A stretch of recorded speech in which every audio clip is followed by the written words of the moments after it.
La Perfecto. maestría Hábitat y Pobreza Urbana en América Latina hoy inaugura su webinar con una de las urbanistas más prestigiosas de América Latina, la profesora doctora Raquel Rolnick, que nos va a hablar sobre la ciudad en tiempos de pandemia. Este es el tema del encuentro de hoy. Raquel, egresada como arquitecta de la Universidad de San Pablo en 1981, obtuvo una maestría en arquitectura y urbanismo en la misma universidad en 1995, posteriormente un doctorado en la Escuela de Graduados de Artes y Ciencias de la Universidad de Nueva York. En el presente es profesora de las Facultades de Arquitectura y Urbanismo de la Universidad de San Pablo y de la maestría en urbanismo de la Pontificia Universidad Católica de Campinas. Desde 1997 hasta el 2002, fue coordinadora de urbanismo del Instituto Polis. En el territorio de la gestión político-institucional, Raquel fue directora de planeamiento de la ciudad de San Pablo, 1989-1992, de la gestión fue la primera gestión del Partido de los Trabajadores, PT, en San Pablo, presidido por la alcaldesa Luisa Erundina de Sousa, que dejó una estela importante en su gestión. Durante las presidencias de Luis Ignacio Lula da Silva, que fueron del 2002 al 2011, también, por supuesto, el líder del Partido de los Trabajadores, periodo que se compartió contemporáneamente en América Latina con otros 8 gobiernos progresistas de América Latina que extrañamos, algunos por lo menos lo extrañamos mucho. Raquel ocupó el cargo de secretaria nacional de programas urbanos entre el 2003 y el 2007, en el creado, fue un faro para América Latina, el Ministerio de las Ciudades. Durante 6 años, desde el 2008 al 2014, Raquel fue relatora especial en Hábitat en el Consejo de Derechos Humanos de la ONU. Es autora, entre otros, de los siguientes libros: Vivienda bajo el imperio financiero, en 2019, Territorios en conflicto, San Pablo, Espacio, Historia y Política, 2017, La guerra de los lugares, la colonización de la tierra, la vivienda en la era de las finanzas, 2015, La hoja explica, San Pablo, Publifilia, 2001, La ciudad, la ley, legislación política urbana y territorios en la ciudad de San Pablo, 1997, San Pablo, crisis y mudanzas, 1991, y ¿Qué es la ciudad?, 1988. Ha escrito además numerosos artículos y publicaciones sobre cuestiones urbanas y mantiene un blog personal con la misma temática. Bueno, gracias Raquel por estar con nosotros en este espacio. Y me permito compartir el comentario de Fernando Carrión cuando te señaló que la definición de Gramsci como intelectual orgánico te representaba cabalmente por tu historia, donde has integrado a tu prestigio académico la militancia. Por todo lo expuesto, quiero juramentarme para que en el 2021 volvamos a contar contigo, pero presencialmente. Así que muchas Sí, por gracias favor. por estar acá. Estamos muy contentos y te dejo toda la pantalla, digamos. Ok. Bueno, buenas noches a todas, a todos presentes virtualmente acá.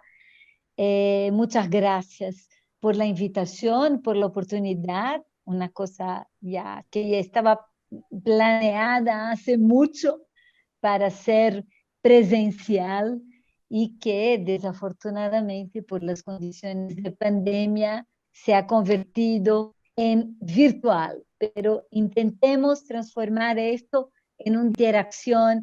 Por eso voy a intentar ser muy breve en un dictado inicial, una provocación más bien para nuestra discusión, y ahí espero que a partir de ahí podemos charlar entre nosotros y discutir más de una manera más abierta en nosotros.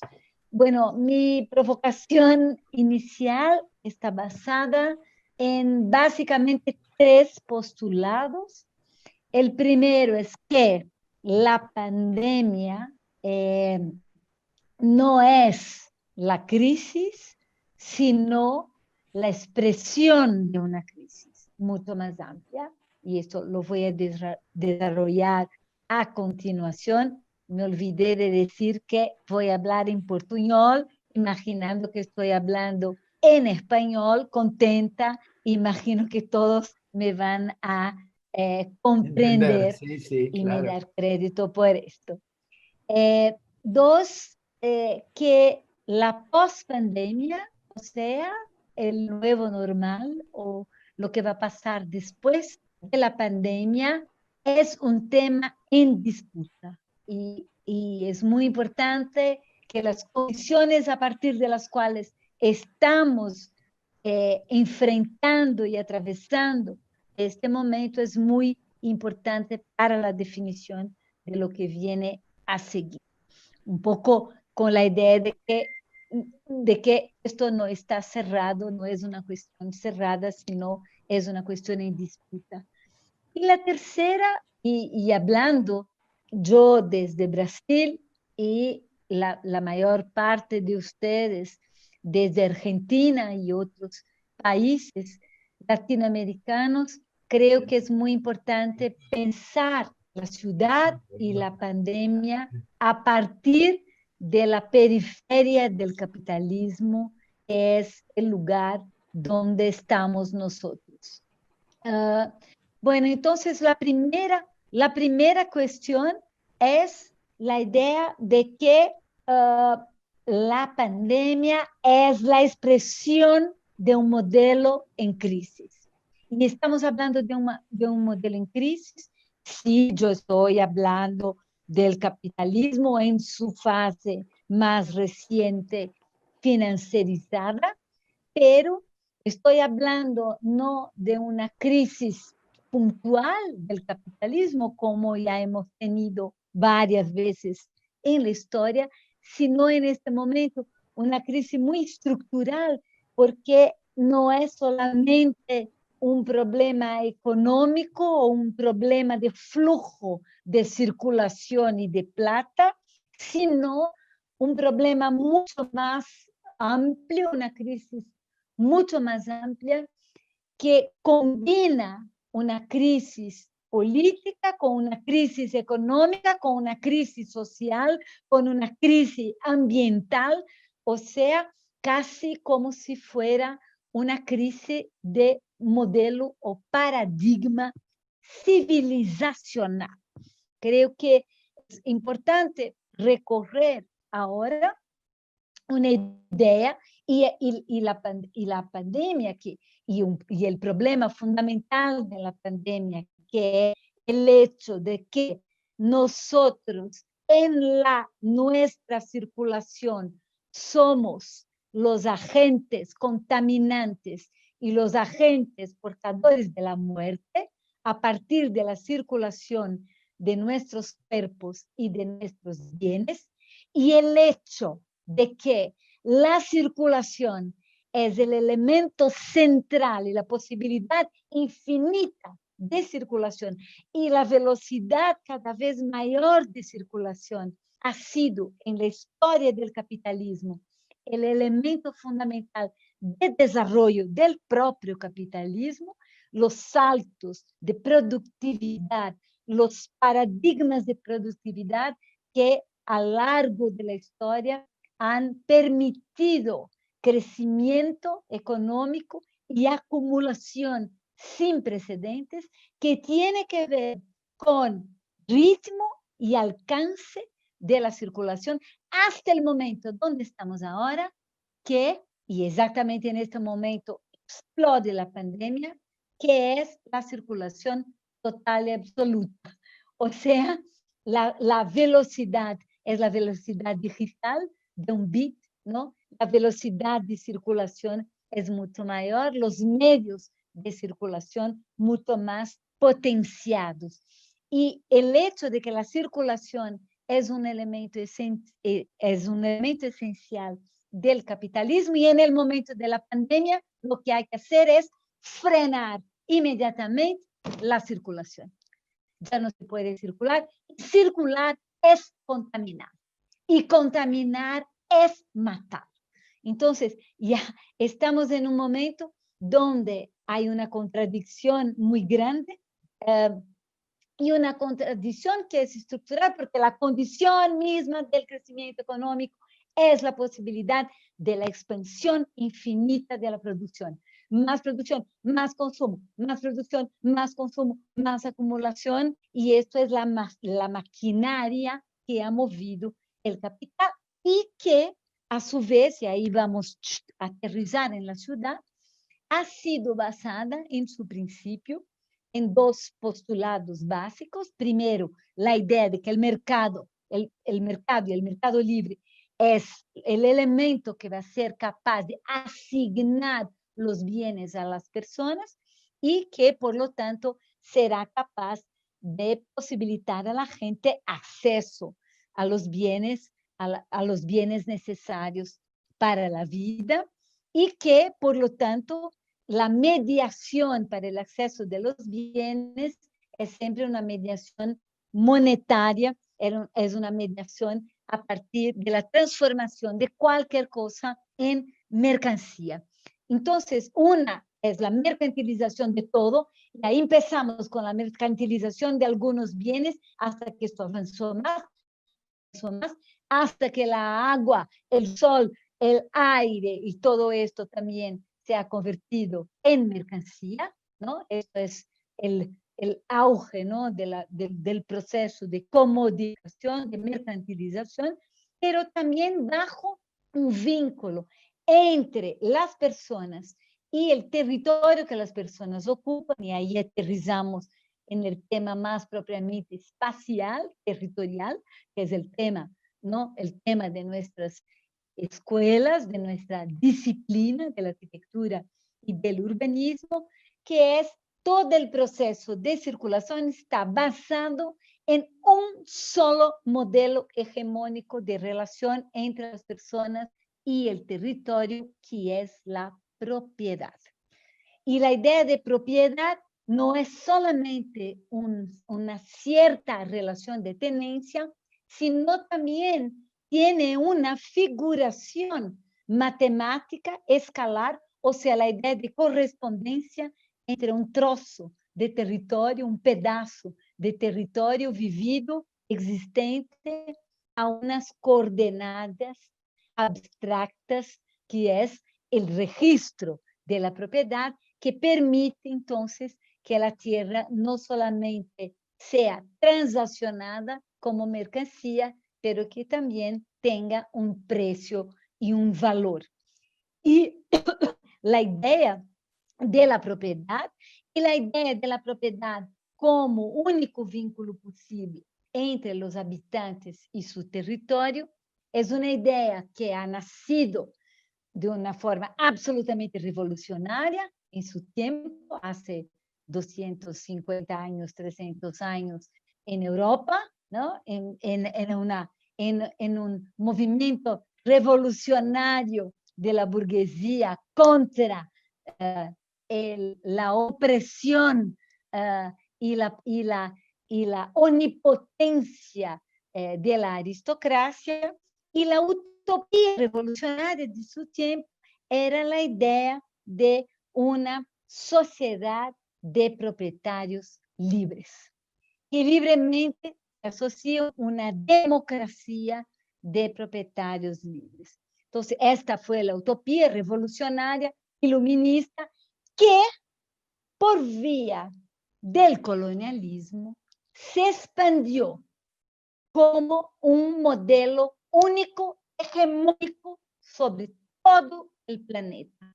O sea, algo que nació a partir de Europa y que se diseminó sobre ese planeta, basado en principio en una ocupación colonial de los países centrales a los países periféricos a este modelo, una ocupación claramente extractivista, y ahí tenemos un paréntesis importante, porque la tal democracia de propietarios libres se impone como modelo en la periferia del capitalismo, conviviendo, por ejemplo, con la esclavitud, conviviendo, por ejemplo, con la construcción jerárquica racializada de que los blancos son los que tienen el dominio, la élite, y que los indígenas, los negros, los africanos tienen jerárquicamente una posición inferior.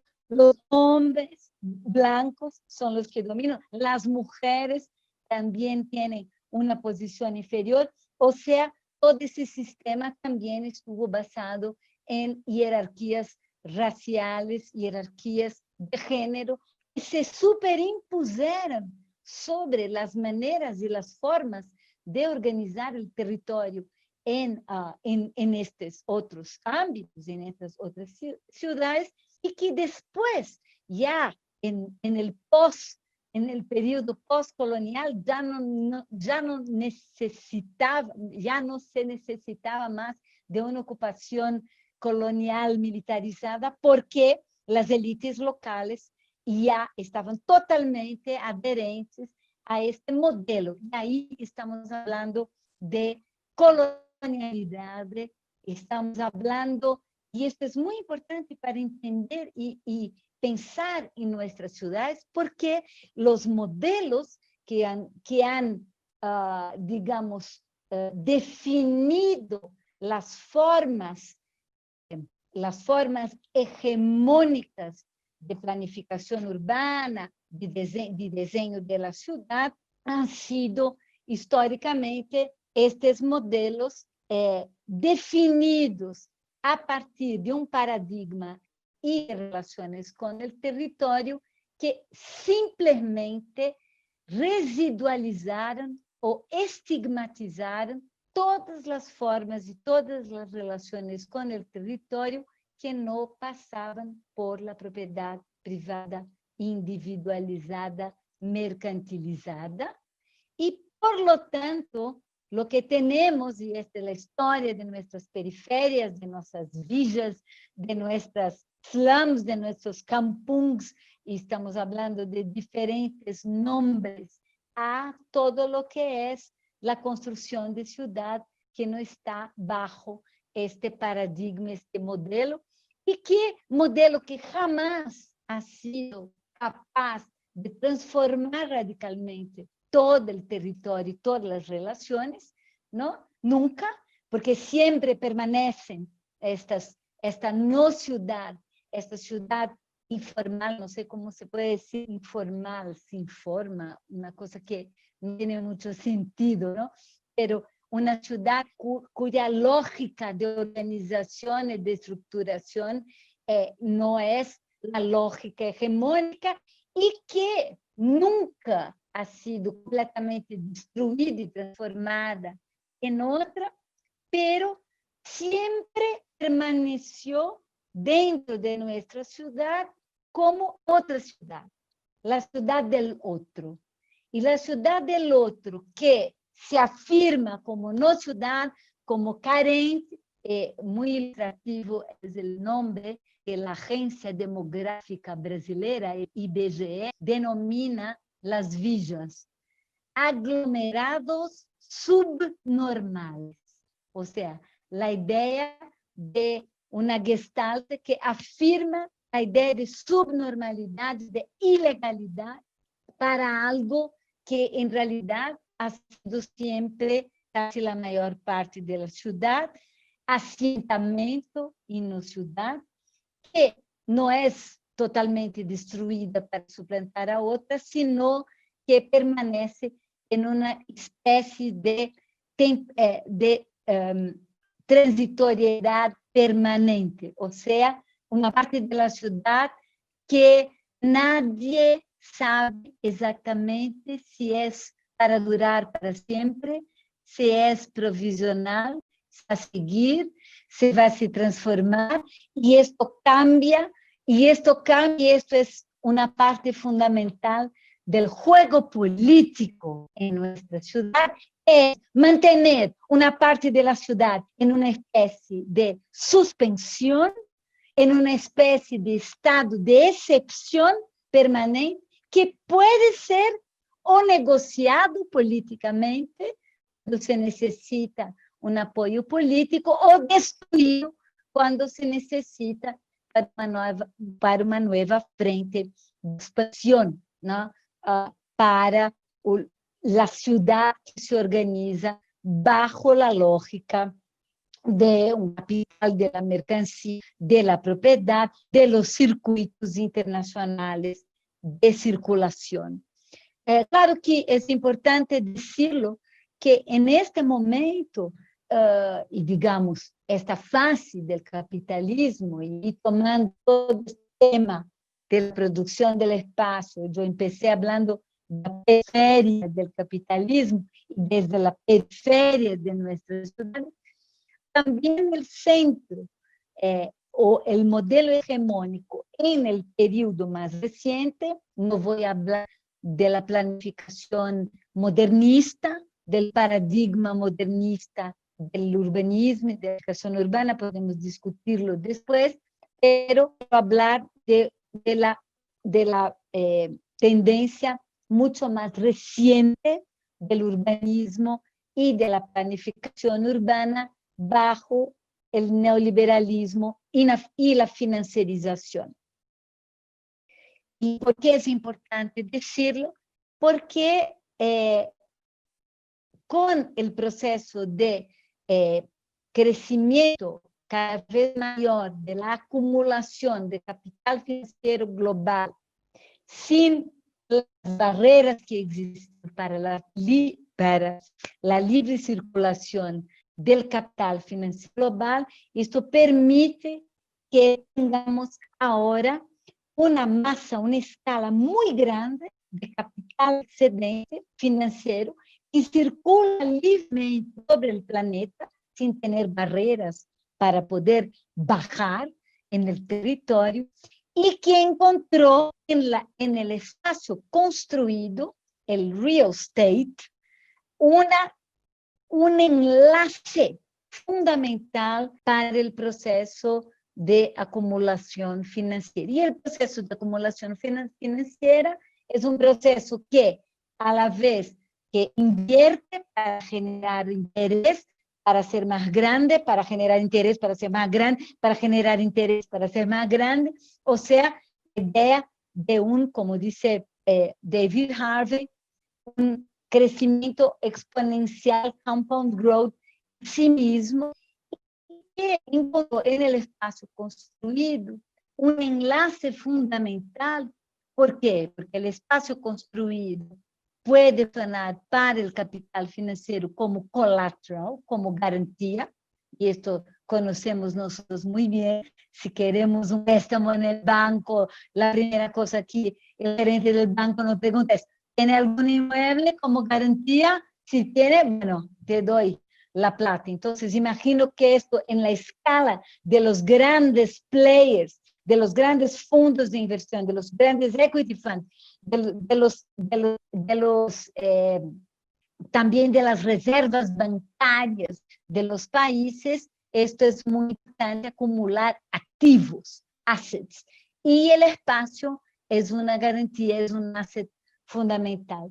Y la otra cosa que es el hecho de que el espacio construido no es como un tomate que tiene una duración efímera en la circulación, sino que estamos hablando de algo que dura 30, 40, 50 años muy fácilmente. Entonces, para capitales financieros de largo plazo, un activo mobiliario puede no ser lucrativo hoy, ahora, pero lo puede ser de aquí 10 años, de aquí 20 años, en un nuevo ciclo urbano o un nuevo ciclo urbano.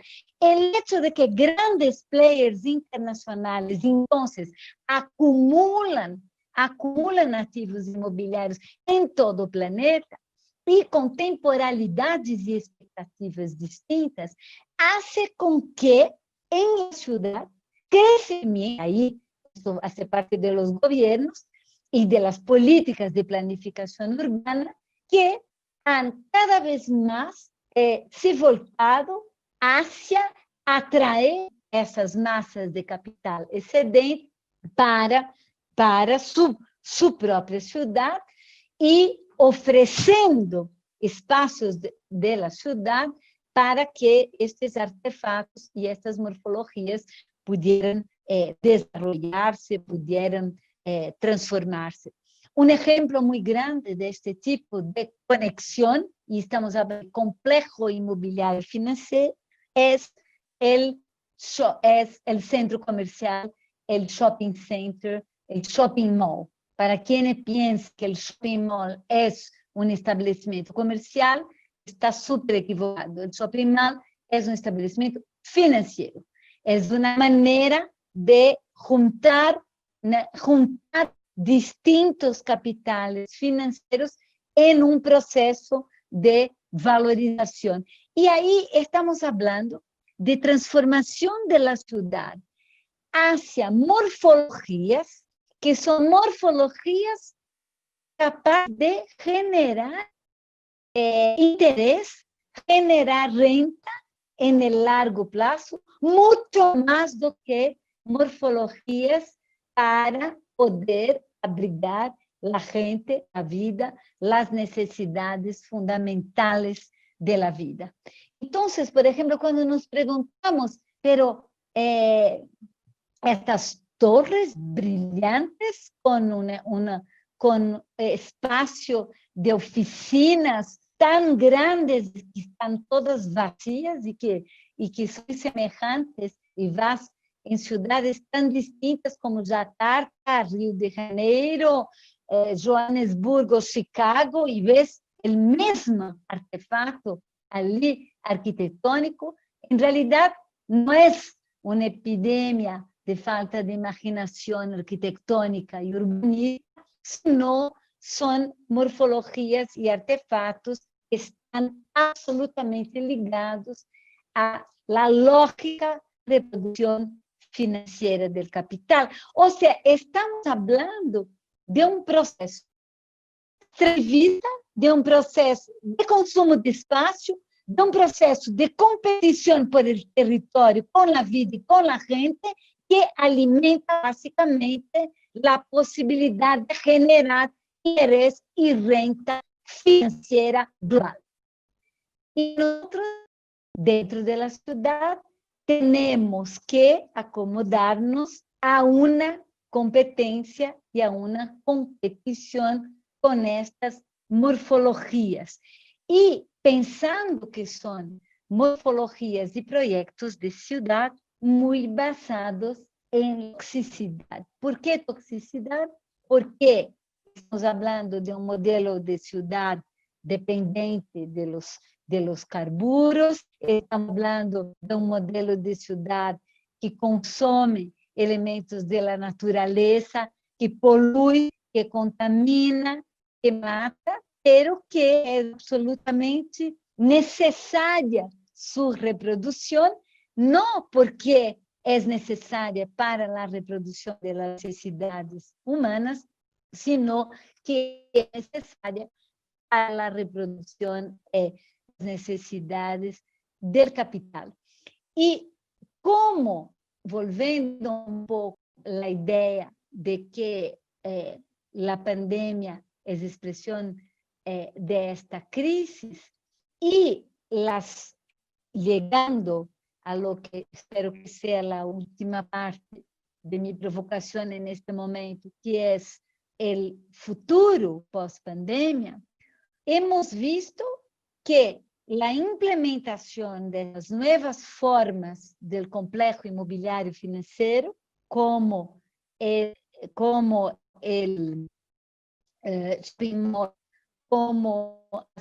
los barrios cerrados y los condominios, los grandes condominios cerrados, como los complejos de oficinas, los complejos logísticos, como también estos procesos han sido cada vez más ensayos de una forma de gobernanza del territorio privada, o sea, regímenes de control territorial privado.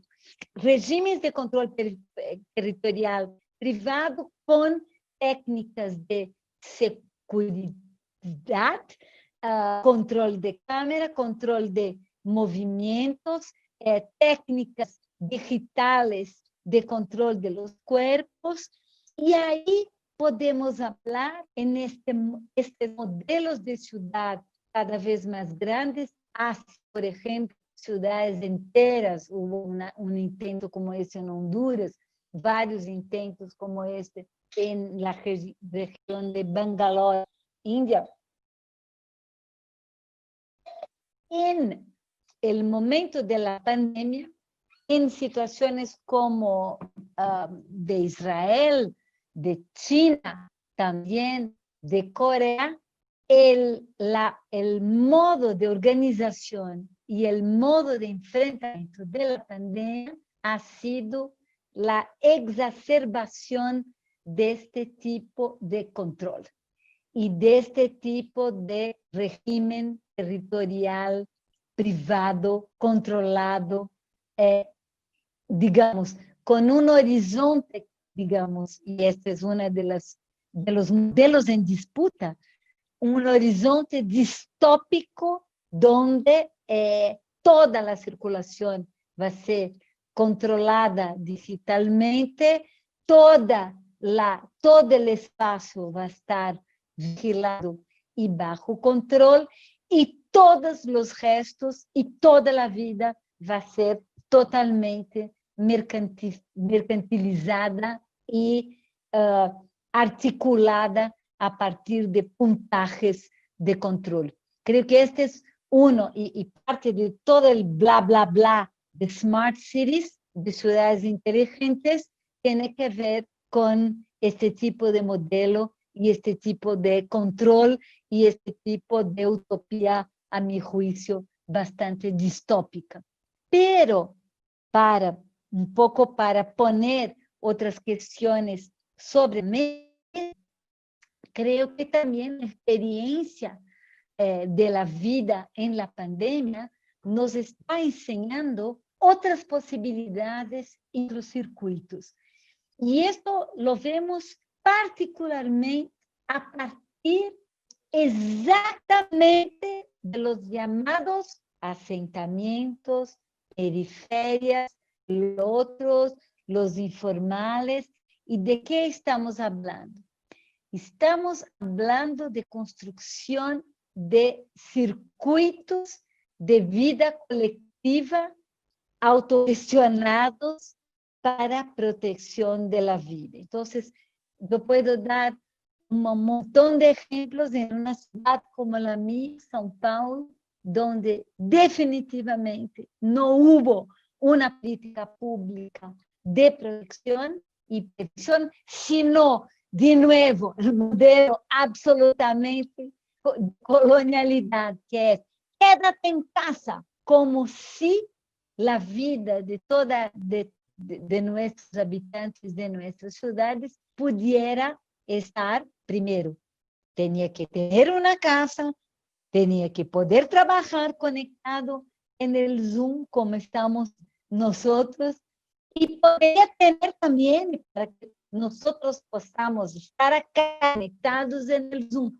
trabajando a la distancia, isolados en nuestras casas, en nuestros departamentos, hay un ejército de gente circulando, ¿no? Con los entregadores, los que están en las áreas de salud, los que están en los supermercados, circulando para permitir esto. Entonces, estamos hablando de un modelo de protección absolutamente clase medio-céntrico, que no considera la vida real y los enfrentamientos reales que tienen que tener la mayoría de la población, pero también es a partir de ahí y mirando ahí que también encontramos ejemplos de autoorganización por cuadra, por grupo social, y ahí tenemos de todo, desde comedores, de distribución de máscaras, de mascarillas, distribución de alcohol, distribución de comida, elementos, estrategias de isolamento. O sea, estoy hablando de un proceso de gestión social y de la vida colectiva que, al contrario del proceso histórico que hemos tenido y hemos adherido, que es, queremos ser este modelo, que es el modelo tóxico, el modelo que mata, el modelo que consume todos los medios naturales, el modelo que solamente produce más para acumular más, ¿no? Que al invés de mirar hacia ese modelo, constrói y crea ya hoy alternativas basadas en solidaridad y que para nuestra discusión lo que estamos oponiendo acá son dos tipos de paisaje. Paisajes para la renta o paisajes para la vida. Y por ahí termino yo con una provocación inicial y estoy aquí muy abierta a nuestras discusiones, preguntas, etcétera. Muchas gracias. Gracias. Gracias a vos, Raquel. Muchas gracias. Bueno, vamos a ver si hacemos una pequeña ronda de preguntas. Nos gustaría en principio, si nuestro secretario de posgrado, Homero, quiere alguna inquietud o algún comentario para hacer, le damos la palabra.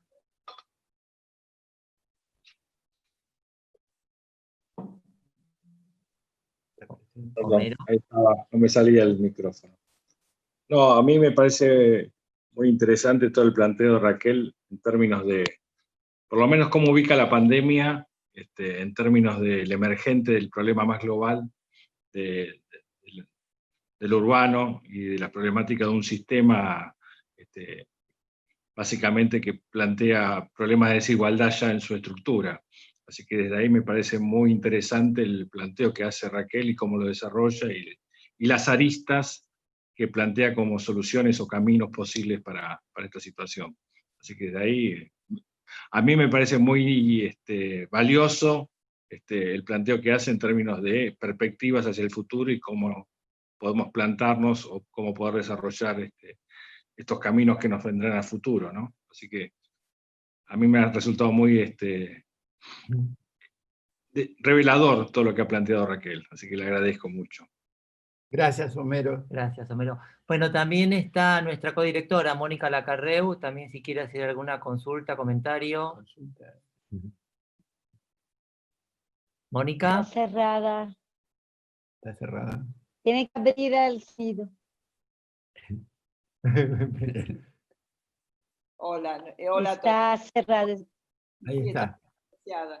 No, el tema es que entré tarde porque vengo de otra reunión y es justo el final, digamos, así que nada, lo que escuché obviamente estoy totalmente de acuerdo y es esclarecedor e interesante. Por ahí, pero no sé si ya lo dijiste, Raquel, previamente, me gustaría como tener como más datos de qué pasó, digamos, en San Pablo con estas cuestiones que estás planteando, que un poco, digamos, son las que por ahí uno empezó a ver acá, pero como fue diferente la estrategia en Brasil, en las ciudades, no sé qué pasó en San Pablo con cuarentena, no cuarentena. Escuché en algún momento a Fraya Freyre en un conversatorio y Fraya comentó algo, pero no me terminó de quedar claro cómo era esta cuestión. Pero no sé si lo planteaste, porque ya te digo, entré tarde por estos motivos. Disculpas ante todo por haber entrado tarde, pero todo se superpone hoy día. Así que... Gracias, Mónica.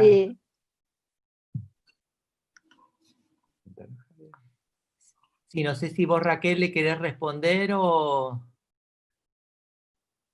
Sí, puedo responder sí, a Mónica. En São Paulo sí se decretó una cuarentena y se definió una política de aislamiento social obligatorio, digamos así, pero no exactamente con una política de lockdown, o sea, no hubo un cierre de calles y de actividad, sino, bueno, se cerraron las escuelas, todas las escuelas, universidades, se cerró el comercio también local, solo los comercios esenciales se quedaron abiertos. Y lo que pasó, y era eso que yo comentaba, en charla es que una parte de la ciudad, que es básicamente la parte de clase media, entró en cuarentena. Y una gran parte de la ciudad, los territorios populares, no. Y esto por varias razones, ¿no? La primera es que el modelo de aislamiento social que ha sido adoptado durante la pandemia es un modelo, este modelo de aislamiento social es un modelo basado en una idea absolutamente falsa de que todas las personas tienen igual posibilidad de quedarse en casa. Para empezar la conversación, para poder quedarse en casa hay que tener una casa. Y ahí ya empiezan los problemas de los sin casa. Segundo, para poder quedarse en casa hay que tener un ahorro mínimo para poder sobrevivir o un trabajo formal que continúa te pagando el sueldo, como el mío, de profesora universitaria. Lo que no es verdad, porque una parte importante de la población tiene o un autotrabajo, o en la informalidad, o no autoemprendedorismo, y simplemente ningún ahorro para mantenerse sin trabajar. Y la otra cosa muy importante es que los servicios esenciales, por ejemplo, los servicios de salud, los servicios de alimentación que se quedaron abiertos, las farmacias que se quedaron abiertas, los servicios de entrega, ¿quién lo hace? Entonces, hay también una circulación muy grande del territorio popular, que son básicamente los trabajadores de todos estos servicios. Entonces, lo que pasó es, desde el principio de la pandemia, es que no hubo un isolamiento total y no hubo, y esto es lo más triste, ¿no? Considerando esta diferencia, considerando estas condiciones, no hubo ninguna política de protección efectiva de los territorios populares, ni una estrategia muy importante de protección en este sentido. Bueno, el resultado es que en la ciudad de São Paulo ahora ya continúa la pandemia muy fuerte, ya estamos a 6 meses, y después de estos 6 meses, casi 6 meses, después de estos casi 6 meses, continúan altísimo el número diario de muertos. No está creciendo, pero también tampoco bajó. Entonces, es altísimo y permanente el número de muertos y el número de nuevos infectados. Y ahora, para piorar toda la situación, ya empieza a abrir el comercio, el servicio y las actividades, a pesar de que no cayeron los números de infectados y muertos. O sea, la situación es bastante difícil. Aparte de una contribución nacional 3 veces de R$600, que sería más o menos unos $120, durante 3 meses, para la gente que estaba sin trabajo. Esta fue básicamente la única medida social más importante o más fuerte. Gracias. Gracias, Raquel. También nos gustaría ver sus comentarios de Javier Fernández Castro, nuestro secretario de Hábitat Nacional y profesor titular de los módulos del Proyecto Urbano 1 y 2. Así que, bueno, Javier, si querés hacer alguna pregunta. Sí, hola Raquel. Seguramente estarás al tanto también de lo que ha pasado por aquí, donde, si bien obviamente el contexto político es bien diferente al brasilero, también hubo una primera instancia de política pública donde se apeló a este aislamiento individual, y tuvo que aparecer en escena el llamado de algunos sectores, en nuestro caso el de la iglesia vinculada a los sectores populares, para llamar la atención, como vos bien decís, que hay quien no tiene casa ni tiene conexión, y que entonces le es imposible cumplir ese aislamiento, y aparecieron algunas figuras, entre comillas, alternativas, como el tema del aislamiento barrial, que dio en algunos ejemplos, que también pudo ser interpretado desde algunos lugares casi como una guetización, ¿no? Si bien creo que ese obviamente no era el objetivo, tenía algunas similitudes por el tema de la aislación de una comunidad dentro de otra. Vos mencionaste que hubo, en el caso de ustedes, y que siguen existiendo, algunos circuitos autogestionarios. Si nos podés complementar un poco más con algún ejemplo, y si esos circuitos fueron surgidos de la pandemia o tenían alguna historia previa, ¿no? Política, cultural o de credo, digamos, que era una preorganización, o si la organización surgió por el tema de la pandemia.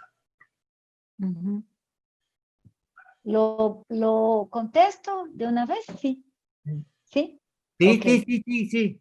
Gracias, muchas gracias, Javier. Justamente estamos en este momento en nuestro laboratorio intentando hacer un poco un mapeo de las iniciativas y un poco entender la diversidad de las iniciativas, ¿no? Porque hay muchas, hay una diversidad muy grande.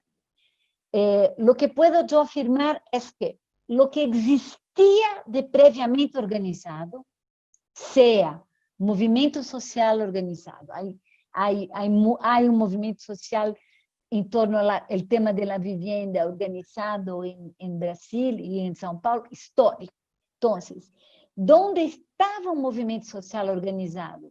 O en ocupaciones de tierra que habían sido hechas antes, ocupaciones de predios que habían sido hechas antes, inmediatamente se convirtieron en organizaciones de ayuda, solidariedad, protección, tarará, rápidamente, y ahí estamos hablando de algo ya organizado. Y ya mucho organizado en el tema vivienda, vida, cotidianidad. Pero también se sucedió un elemento muy interesante, que es, en las periferias, por ejemplo, había muchos movimientos culturales periféricos, muchos, en torno a música, en torno a teatro, en torno a poesía, en torno a varias iniciativas.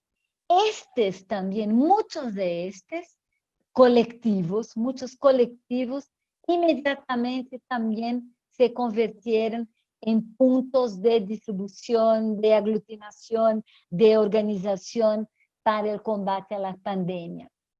Y claro que, y ahí también hay un tema muy interesante, y esto incluso tenemos que discutirlo mucho, porque muchas empresas privadas han donado mucho dinero, mucho, para las organizaciones sociales, y las organizaciones sociales que tenían capilaridad, que tenían inserción territorial, fueron las que captaron rápidamente esta plata.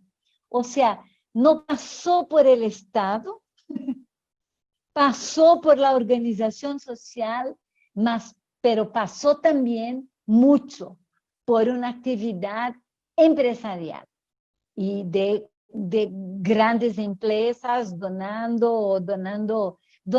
para el Estado, pero donaron también directamente para las organizaciones sociales. Y ahí empieza toda una discusión. Y esto también ya había anteriormente, y esto también es, para entender la pandemia hay que entender lo que pasaba antes. También ya había toda una inversión de las empresas, de lo que llamamos nosotros la responsabilidad social de las empresas, en las periferias antes, ¿no? Invertindo en cursos, en esporte, en formación y educación y proyectos y editoriales. Entonces, ya había una relación muy fuerte de empresas que ya tenían relación con organizaciones territoriales por su presencia en el territorio. Creo que este circuito durante la pandemia también se fortaleció mucho, pero también se fortaleció un circuito, yo diría, más autónomo, que a partir de la organización social salió en la calle para buscar recursos como crowdfunding, como campañas de donación, y a partir de las campañas de donación y del crowdfunding empezaron también a ponerse en marcha. Hay un caso, para dar algunos, el caso más famoso quizás ya circuló en Buenos Aires, es el caso de la favela de la Villa Paraisópolis, que es la más grande villa de São Paulo. En São Paulo hay 1.600 villas, todas muy chicas, son pequeñas, no es un fenómeno como de Río, con favelas con 100.000, 200.000 personas. Pero hay dos, que es Heliópolis y Paraisópolis, son dos muy grandes. Y una de ellas, Paraisópolis, es muy cerca de un barrio de mucha alta renta, que es Morumbi. Entonces, ahí en Paraisópolis ya había una relación allí con las empresas del Morumbi muy grande. Paraisópolis logró armar un sistema propio de salud, casi una clínica, un hospital, un sistema de ambulancias y un sistema de organización de monitoreo de la pandemia calle a calle. O sea, es casi un sistema de salud paralelo al sistema existente estatal, al sistema único de salud público que tenemos en Brasil, que pasaba desde el periodo, desde el impeachment de Dilma y toda la Temer y después Bolsonaro, el sistema único de salud público estaba por las políticas de ajuste fiscal y las políticas ideológicas después de Bolsonaro, en pleno desmontaje cuando llega la pandemia. Y era un sistema potente, el sistema único público de salud brasileiro. Entonces, es como si en Paraisópolis se montara casi un sistema paralelo.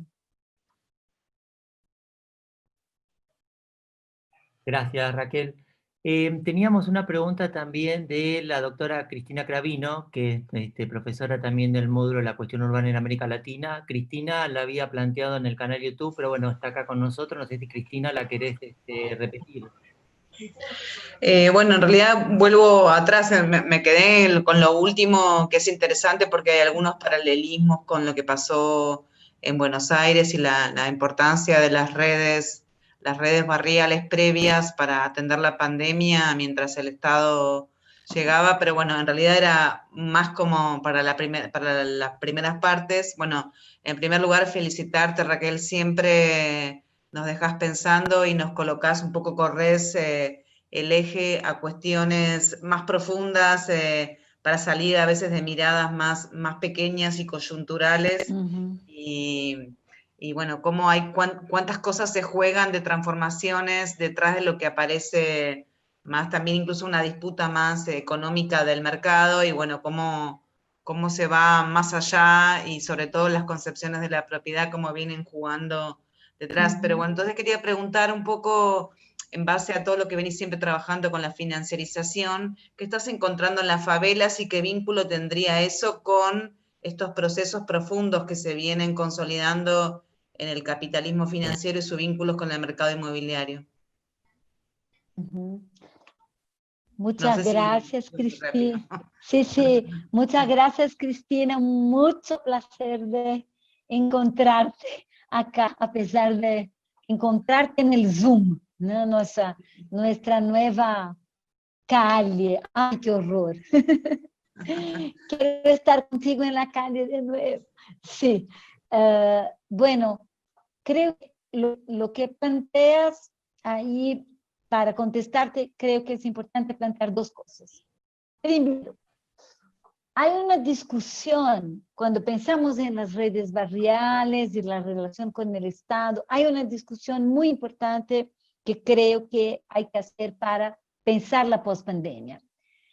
¿Qué lecciones llegan desde la experiencia de las redes barriales hacia la política pública? Porque creo que hay que interrogar la política pública. Un poco lo que yo planteé y lo que estamos pensando en este momento es que hemos pasado, al menos nosotros en Brasil, en el ámbito de la lucha por la reforma urbana desde los años 70, años y años hablando de inclusión territorial.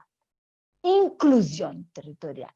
O sea, la idea de que el modelo predominante de ciudad tenía que llegar hacia las periferias, hacia las villas. Y creo que al hacer esto, hemos sido muy responsables, y el tema de política de vivienda me parece que es un tema central para entenderlo a partir del tema de la política de vivienda. Hemos hecho operaciones permanentes de negación y desterritorialización y muy poca comprensión de la economía popular, de las dinámicas existentes, de las lógicas de construcción de ciudad que tenemos ahí, siempre mirando los espacios barriales como espacios de carencia, como espacios de falta eso, y nunca mirando, o muy poco mirando, creo que es claro que hay experiencias de otro tipo, pero muy poco mirando a partir de sus dinámicas, a partir de sus formas. Y creo que lo que enseña ahora la pandemia es que cuando llega la política pública llega con un modelo único y un modelo que se impone sobre los modos de vivir, los modos de existir, y nunca funciona, en realidad, jamás funciona. Y creo que una lección importante es entender que la autoorganización y la dinámica barrial es un ejemplo importante de consigna y metodología para la política pública. O sea, que no estoy aquí de ninguna manera defendiendo que el Estado no tiene más que cuidar de nada, deja que las empresas donar plata y van a donar plata para las organizaciones y todos estarán felices para siempre. No, tenemos que disputar el fondo público, tenemos que disputar los recursos públicos, pero no para llegar con una nave espacial en los barrios, sino para poder propiciar las políticas de cuidado, de solidaridad, de organización que existen en la más absoluta precariedad, porque no hay plata pública que les sostiene. Entonces, creo que ahí esta es una primera cuestión que yo creo que es importante señalar en términos de pandemia y post-pandemia. La segunda cuestión que planteas, que es la financiarización. Y creo que yo cuando hablé de la financiarización, hablé del proceso de financiarización desde las corporaciones, las grandes corporaciones, los fondos de inversión, los estados, o sea, ahí, desde arriba. Pero hay un proceso de financiarización desde abajo. Y es muy importante entenderlo. Lo que estoy diciendo es que si, por ejemplo, yo hablé de regímenes privados de control territorial cuando hablamos de barrios cerrados, cuando hablamos de shopping centers, cuando hablamos de los complejos de entretenimiento y oficinas, etc. Pero hay regímenes de control territorial privado delincuenciales desde abajo, que también utilizan la propia producción de la economía popular, las lógicas barriales, las lógicas de organización de gente para extraer renta. Y eventualmente este circuito, como es el caso del circuito de la droga, por ejemplo, está absolutamente conectado con el circuito financiero global. Estamos hablando de la misma cosa, ¿no? De dos cosas distintas. O mesmo cuando no estamos hablando del circuito de la droga, por ejemplo, cuando estamos viendo el efecto del capitalismo plataforma. Por ejemplo, estamos hablando de Uber, de Rappi, de iFood, que es una lógica totalmente precarizada de la economía informal, súper explotativa, vinculada. Ahí también tenemos un vínculo muy fuerte de la lógica de la organización de la economía popular a la financiarización. Y finalmente, creo que hay también una cuestión muy importante, que es la gente hoy trabaja para pagar sus deudas. Su deuda en la tarjeta de crédito, su deuda en el préstamo, o sea, es un ejército de millones de personas que están permanentemente produciendo para producir más acumulación financiera. Entonces, creo que estas conexiones hoy son mucho más poderosas e importantes, y creo que no es posible pensar más en la financiarización de la ciudad sin pensar también en estos procesos que son más desde abajo. Y entenderlos, entender esta lógica, y la pregunta que tenemos que hacer es cómo transformarlo, ¿no? Cómo recuperar la potencia de la organización social y de la afectiva, no para la finanza y el capital, sino para la vida, para la posibilidad de defender la capacidad de la gente de proteger a la vida. Bárbaro, gracias Graciela.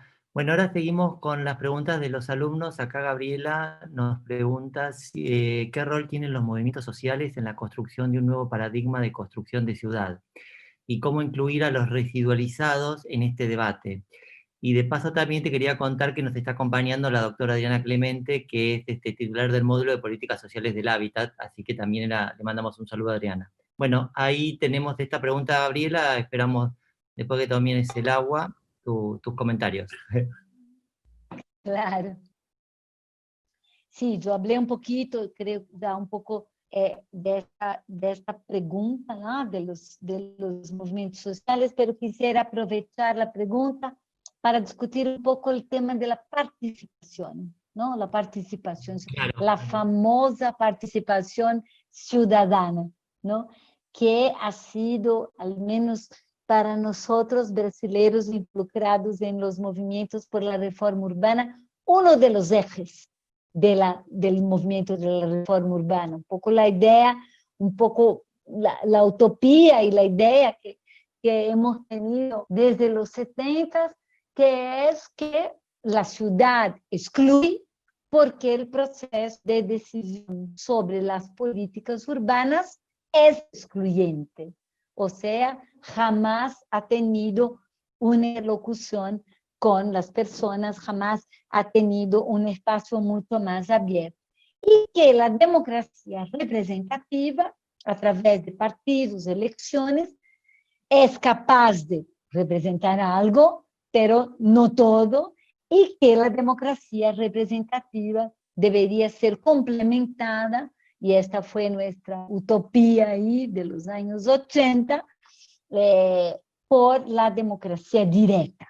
Y de ahí la primera generación de gestiones municipales, cuando me presentaron aquí, presentaron nuestra experiencia, en la gestión municipal de Luis Erundina y otros alcaldes del campo democrático popular en los 80, 90, intentaron crear instrumentos de participación ciudadana como el presupuesto participativo, las audiencias, el plan director participativo, que nosotros luchamos tanto, ¿no?, para ampliar la discusión sobre la planificación, abrir la discusión sobre la planificación para toda la ciudad. Pero después de estos años de experimentos y de transformación y de algunas victorias y de muchas frustraciones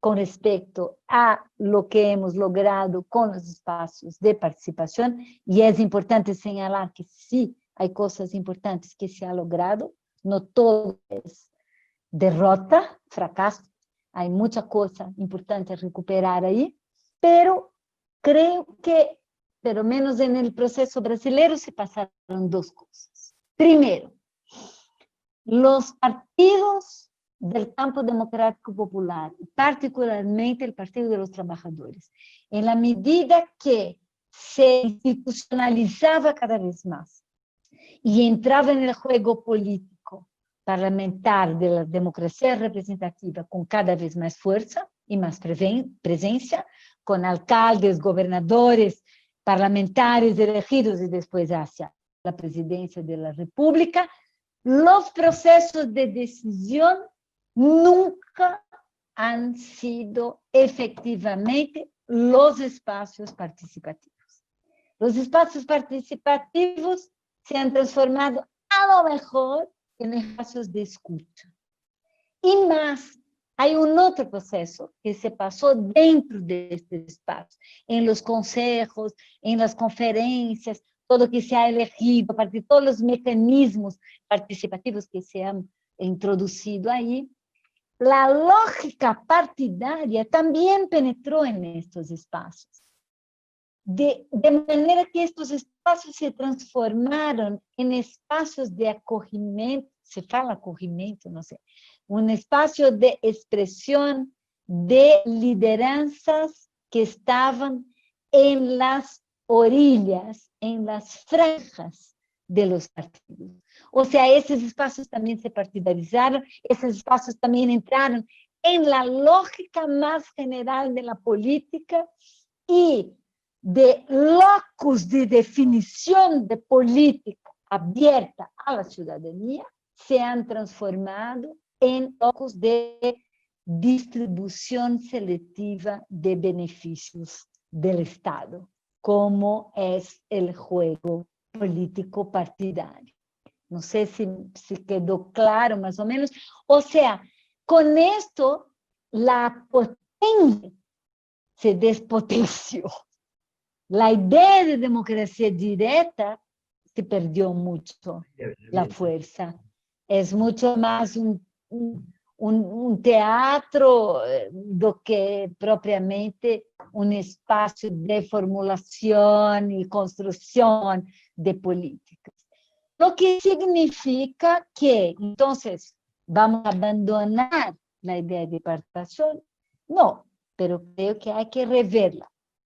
Importante, desde la planificación urbana, el lenguaje de la planificación urbana es el lenguaje del mercado inmobiliario. Entonces, por lo más que se amplió el debate sobre la planificación urbana, es como hablar chino. O sea, los segmentos que tienen una interlocución con el sector inmobiliario, incluyendo los profesionales de arquitectura, urbanismo, ingeniería, ok, pero el resto del planeta, no. El asunto no tiene nada que ver y hablamos de cosas que son cosas que interesan básicamente a las morfologías y los productos inmobiliarios y no a la vida de la gente. Así que creo que también hay una necesidad de revisión ahí dentro del campo de la planificación, aún mucho más radical. y creo que es lo más interesante de todo, ¿no? Aprender con el recorrido que hemos hecho hasta ahora y pensar que estamos en un momento de crisis. Momentos de crisis son maravillosos para reinventar cosas, básicamente, porque las cosas que teníamos básicamente están en crisis. Fantástico. Gracias. Tenemos acá, vamos a darle espacio también a los invitados que tenemos en el canal de YouTube. Y Clara Mansueto quería saber la relación entre los procesos de urbanización y el proceso de financiarización. ¿Pueden ser estos barrios morfologías para la acumulación de activos?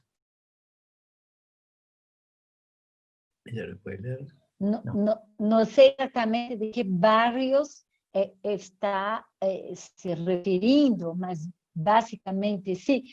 Te voy a dar un ejemplo, ¿no? Dale. Un ejemplo que es para mí muy significativo. No sé si ustedes ya han visto un ejemplo de Río de Janeiro por Puerto Maravilla, o sea, todo el proyecto de reconversión de la área portuaria, antigua área portuaria de Río de Janeiro, basado en museos espectaculares, no sé qué, con arquitectos de grife y torres de oficinas, Trump Towers, una de las torres, solo para dar un ejemplo. Una buena parte de esto que ha sido producido en este ámbito está vacía, sin uso. Esto significa que desde un punto de vista financiero, el proyecto es un proyecto de Public-Private Partnership, de parcería público-privada. ¿Ha sido un fracaso desde el punto de vista económico? No, porque estas torres vacías son activos, son assets que pueden existir on the books, sin estar utilizadas en este momento, con un pequeño detalle, en la ciudad de Río de Janeiro, con el problema de vivienda que tiene, con el problema de espacio para economía popular que tiene, utilizar una tierra que era 90% pública para construir Trump Towers, creo que es ¿para qué sirve? ¿No? Entonces creo que este es un debate muy, muy, muy relevante, muy, muy, muy importante para el urbanismo que estamos haciendo. Fantástico. También tendríamos una pregunta de Daniela Sagenberg en el canal de YouTube, que ella quería, que se habla fuertemente de transformación de espacios privados y públicos de la nueva normalidad en la construcción, y quiere saber si existen reflexiones o experiencias sobre los espacios de transición.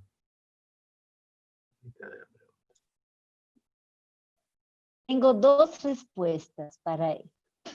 Es siempre la pregunta que hacen, ¿no? ¿Qué va a pasar ahora?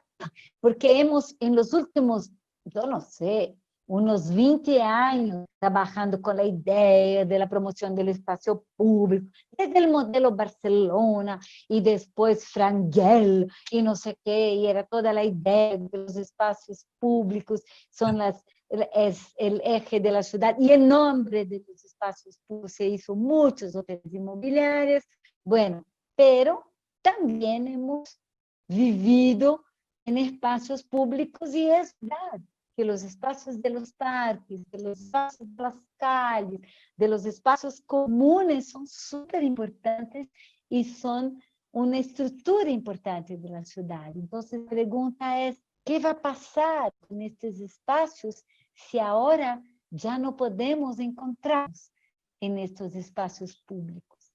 ¿Será que estos espacios se van a desaparecer? Bueno, yo no creo en el desaparecimiento del espacio público. Creo que de la misma manera que hemos pasado en otros momentos por otras pandemias y eso transformó el modo de organización de la ciudad, imagino que vamos a pasar por una transformación del modo de organización de la ciudad. Quizás, imagino que sea esa idea de espacio de transición, más pequeños espacios de convivencia y no más a radicalidad de la diferencia o la frontera entre el público y el privado. También, y esto es el inicio y yo creo que yo incluí en mi charla también esta cuestión, porque estoy sí cuestionando muy fuerte si toda la definición que tenemos de espacio público es una definición privatista. Y la idea de espacio público que tenemos es como si fuera la propiedad privada del gobierno o la propiedad privada del Estado y no la propiedad común o la propiedad colectiva de los ciudadanos. Entonces, creo que la crisis de la propiedad y hasta dónde llegamos con la crisis de la propiedad también pone crisis esta concepción de espacio público.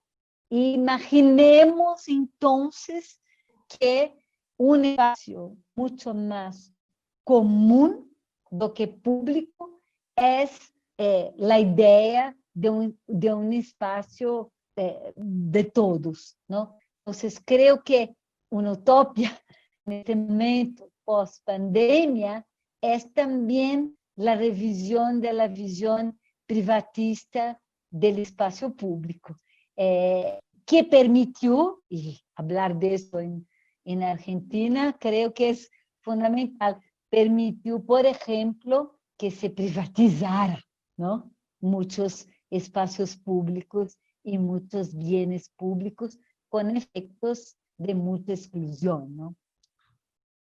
Fantástico. Y ¿sabes qué? Tenemos una pregunta de Bogotá, Colombia, que justo es un exalumno nuestro que está allá, y que te pregunta si en este momento de confinamiento social, por dónde pasan las organizaciones sociales en torno al derecho a la ciudad, ¿qué políticas urbanas redistributivas serían necesarias para atender la crisis? Bueno, creo que esta pregunta un poco ya mencioné. La idea de una política redistributiva que no es una política centralizada, homogénea, modelo único, me parece absolutamente central. Una política redistributiva que permite la diversidad. Una política redistributiva que opera a partir de la diversidad real, creo que es absolutamente fundamental en este momento post-crisis, donde la política de modelo único es la política que nos llevó hasta donde estamos. Entonces, realmente tenemos que nos preguntar si no hay otra forma de establecer una relación con el espacio, con la naturaleza, con el medio natural, con el tiempo, con la luz. Estoy hablando de algo de verdad, mucho más profundo y que creo que nosotros en América Latina tenemos una posición muy especial para poder recuperar. ¿Por qué? Porque tenemos una historia de experiencias territoriales más múltiples. Estoy hablando de los pueblos indígenas que todavía están, existen y permanecen, una historia. Estoy hablando de una tradición afro-latina que también tenemos desde donde aprender. Entonces, creo que tenemos ahí una sabiduría, tenemos ahí una epistemología de dónde sacar el futuro, de dónde retomar otros conceptos. Creo que esta es una ventaja, ¿no? De América Latina con respecto, por ejemplo, a los europeos o a los europeos básicamente en este momento. Gracias, Raquel. Bueno, con esto cerramos. Nuevamente muy agradecidos por tenerte acá. Desde ya quedamos comprometidos para el encuentro presencial, que va a ser el año que viene, seguramente. Y también le agradecemos a los alumnos y a los que se engancharon a través de YouTube. Superamos así, con toda esta urgencia con la cual organizamos, más de 200 personas que han participado. Así que nosotros por lo menos muy satisfechos y nuevamente te agradecemos y pido un aplauso virtual para vos por todo lo que nos has acompañado. Gracias a todos. Muchas gracias a todos. Gracias Espero vernos presencialmente. Nos veremos, seguro, Sí, seguro, sí, seguro, sí, seguro. Suspendemos la pandemia si es necesario, pero nos vemos. Sí, un decreto. Gracias, Raquel, y gracias a todos y a todas que participaron y nos acompañaron en este evento. Gracias a ustedes. Perfecto. Luego. Chao, chao. Chao, muchas gracias. Gracias.